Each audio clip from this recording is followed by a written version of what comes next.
வணக்கம் மாணவர்களே, இன்றைய நன்னெறி பாடம் உங்களுடைய பயிற்சி புத்தகத்தில் பக்கம் 29. குடும்பத்தில் உயர்வென்ன பண்புகளை நீங்கள் எவ்வாறு கடைப்பிடிப்பீர்கள் என எழுதுக.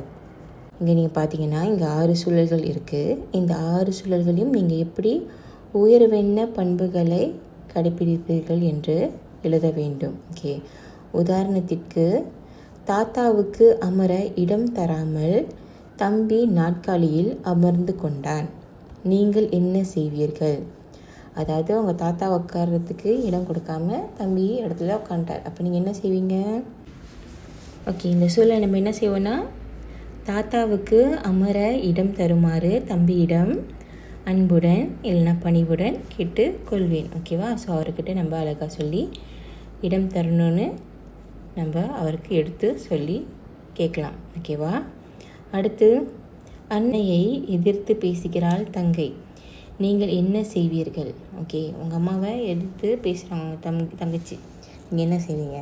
ஓகே, நம்ம என்ன சொல்லணும்னா, பொதுவாக அன்னையிடம் மன்னிப்பு கேட்க சொல்வோம். இல்லைன்னா தங்கை பேசுவது தவறு என்று அறிவுரை கூறி அன்னையிடம் மன்னிப்பு கேட்க சொல்வேன். சரியா? அடுத்து, தம்பி தொலைபேசியில் மரியாதை குறைவாக பேசுகிறான்.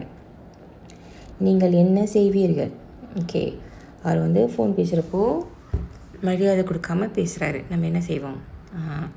தம்பி பேசுவது தவறு என்று எடுத்து கூறி அவரை பணிவுடன் இல்லை பண்புடன் பேச செய்வேன்.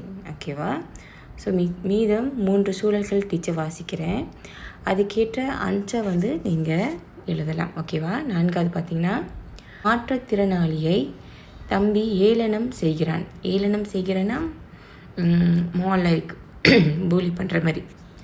ஓகேவா? அப்போ நீங்கள் என்ன செய்வீர்கள்?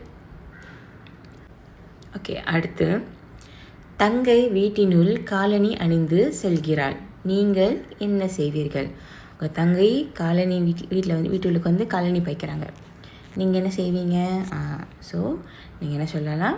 தங்கையை காலணியை அகற்றுமாறு பணிவுடன் கேட்டுக்கொள்வேன். ஓகேவா? இல்லைன்னா அன்புடன் கூறுவேன். இந்த மாதிரி நீங்கள் ஏதேனும் ஏற்புடைய விடைகளை நீங்கள் எழுதலாம். ஓகே, 6வது, அள்ளி கோயிலுக்கு செல்லும்போது பண்பாட்டு உடையை அணிய மறுத்தாள். நீங்கள் என்ன செய்வீர்கள்? ஓகே, உங்களோட ஃப்ரெண்டோ வச்சுக்கோங்களேன். நம்ம கோயில் போகிறப்போ நம்ம எப்போதுமே நம்ம பண்பாட்டு உடைகளை அணியணும். ஆனால் அவங்க அணிய மறுக்கிறாங்க. அப்போ நீங்கள் என்ன செய்வீங்க? அவங்களுக்கு அறிவுரை கூறி பண்பாட்டு உடையை அணிய உதவுவீங்க. ஓகேவா? ஸோ இதே போல் ஏற்புடைய விடைகளை நீங்கள் எழுதி இன்றைக்கு அனுப்பணும். இதுதான் உங்களுடைய இன்றைய பாடம். ஏதேனும் கேள்விகள் இருந்தால் நீங்கள் ஆசிரியரிடம் தாராளமாக கேட்கலாம். நன்றி.